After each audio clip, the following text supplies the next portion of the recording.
विविध जिल्ह्यातल्या टॉप 9 बातम्यांचा आता आढावा घेऊ। गोंदियात शासनाच्या मिळत नसलेल्या योजनांची नागरिकांकडून होळी। माझा गाव माझा बहिष्कार घोषणा देत लोकसभेच्या निवडणूक मतदानावर नागरिकांचा बहिष्कार। महादेव जानकरांची परभणीतून जागा निश्चित झाल्याच्या चर्चेनंतर रासपच्या पदाधिकाऱ्यांमध्ये उत्साह। महायुतीकडून परभणीची जागा रासपला सोडण्याच्या चर्चा। शिवसेनेमध्ये प्रवेश केल्यानंतर राजू पारवे यांचं नागपूर विमानतळावर जोरदार स्वागत। नागपूर विमानतळावर शिवसैनिकांचा जल्लोष।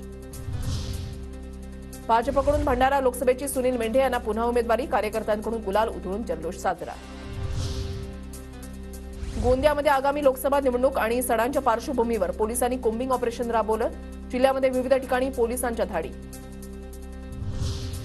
होळी आणि रंगपंचमीच्या पार्श्वभूमीवर नागपुरात पोलीस यंत्रणा अलर्ट मोडवर। महामार्गावर पोलिसांची नाकाबंदी। परभणीमध्ये लोकसभा निवडणूक पार्श्वभूमीवर पोलिसांचा रूट मार्च। सणासुदीच्या काळामध्ये पोलीस प्रशासन सज्ज। गोंदियामधील नंगपुरा मुरीच्या निवासी शाळेमधील विद्यार्थ्यांनी टाकाऊ वस्तूंपासून पक्ष्यांच्या पिण्याच्या पाण्याची सोय केली। पक्षी वाचवा देश वाचवा ही संकल्पना विद्यार्थ्यांनी सुट्टीच्या दिवशी राबवली।